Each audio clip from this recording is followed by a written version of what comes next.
Guys, I could never claim to be a veteran any way, shape, or form.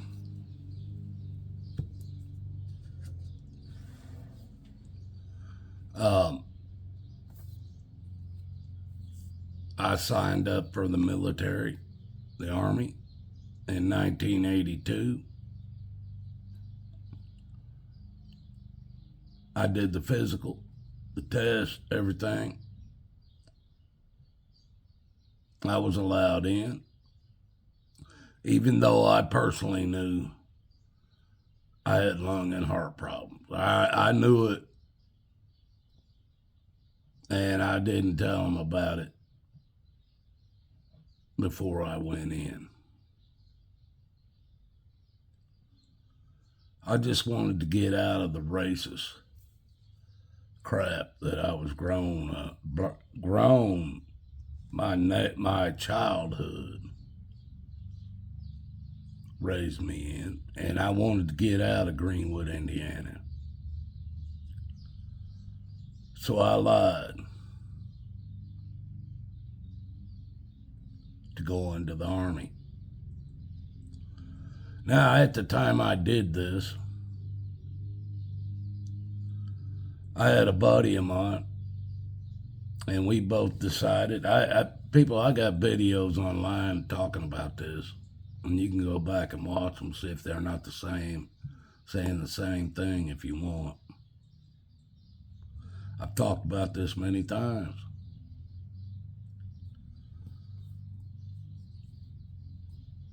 Me and my buddy decided we were going to go in the Army. He didn't know what kind of lung damage and heart damage I had. I was about a year and a half older than him, and he didn't know me for more than about 4 years, I think.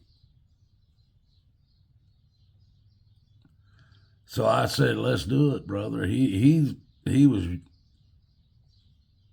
tall, lanky, could run, do all that stuff. He was healthy, athletic. I was husky, they always called me when I was younger, husky. I always had shoulders, chest, and a belly.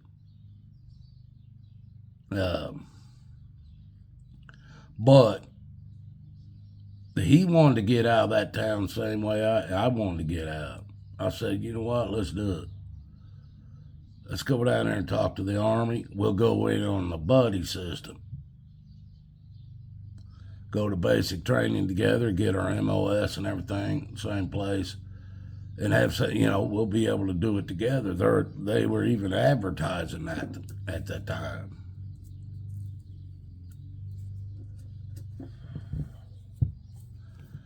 So I talked this younger guy into doing it. We went up and talked to the Army recruiting office. They looked at us, said, "You know what, guys, you really want to get out of here, don't you?" And we said, "Yes, as soon as possible." And they go, "Well, you know what, guys, we had just so something for you that will work, that'll get you out of here in a few months." And we were like, "Cool, let's go, let's do it." And so we're talking to each other, they're getting all this set up. We're going to go down on one day. We're going to go down, take the written test, the physical, and get sworn in all on the same day. We wanted to do it that quick. Me and him, we wanted out of Greenwood, Indiana. So that's what we set it up to do. I drove us down there. We went in. And for some reason, they had so many people, they split me and him up because we were going in on the buddy system.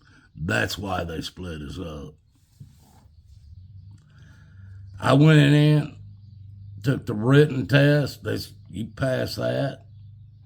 Now we're going to go in there and do the physical. I hadn't seen, after they split us up, I never saw this guy again until it was done and over with. I took the physical and passed the physical, folks, with heart and lung problems from birth. I passed it. I wanted it out of there. I don't care how much it killed me. They took me in with a bunch of other guys that going through the same thing. And they swore me in the first time. Once they swore me in the first time, now I could have backed out. I could have backed out before they swore me in the second time. The second time would have been on the day I was leaving. So now, but they already got me signed contract, everything, sworn in, everything. So I'm set. I'm going to Fort Sills, Oklahoma, infantry. You know why? Because when we went in there, we were telling them we want to do infantry, Green Berets, SEALs, all that. We want to do it all. That's how stupid we were. I was like, hey, I'm ready for it. I done been through hell. My childhood was hell, so I'm ready for this. I was signing up, and they gave me the, it wasn't SEALs and all that. It was there. I went to infantry out of Fort Sills in Oklahoma. And when I originally said, I think it was whatever the Army, I think it's Green Berets or something, or Airborne, that was what it was. We were going to jump out of planes and stuff. Yeah, Airborne infantry. That's why I went to Fort Sills. Now, I already swore in, signed a contract with the military. I come out, this clown's that I can't, this guy, that buddy of mine that came up there, we're going to do the whole buddy system, everything. I haven't seen him for about 6 hours. I come out into the lobby, he's sitting out there. And I look at him and I go, well, I guess we've done it now. We're gone, right? And I put my hand out and they go, I couldn't even pass the test, man. I've been sitting here waiting. The test was the first thing we did. And he waited the rest of that day for me to come out and tell me he couldn't even pass it. Well, he couldn't get to me. They separated us. We didn't see each other the rest of the day until the end. So when he told me that, I said, what? You're not going there? He goes, no, they won't even let me in. I couldn't pass the test. And I said, and I went back into that office. I said, you guys told me we were going in together. They're born infantry, all that. And they said, yeah, we did. But he couldn't even pass the test to get in. You did. I said, all right, now, let's change everything. Change everything. I don't want to be jumping out of no planes. I want an easy job. You got any easy jobs in the infantry? Because now I already know where I'm going, Fort Sills. That's infantry. And they said, well, you know what? We just so happen to have something in your field. You can drive a semi. That's, yeah. They put me as a Lance Missile crewman, which was a massive missile, nuclear warheaded missile, folks. They were going to put Watachee in control of that thing. And I even had to have top security clearance in order to use the computer to set the thing up. This thing was a huge missile that took up a whole trailer. And we would pull it around with a semi-tractor. We'd pull it out. We'd be pulling it somewhere, and when they tell us to set it up and sand it, we'd set it up and wait for the sand it signal. Nuclear warheaded missile. Guys, this is why they don't call me a veteran. Because I didn't make it through the basic training. I couldn't run without the pack. And I certainly couldn't put the pack on my back and run it all. I didn't have the lungs and I'm talking physically, the heart, folks. I had the heart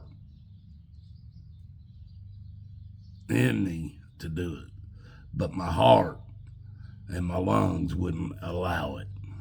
Now, was that Jesus? Was that God? I don't know. I'm still here.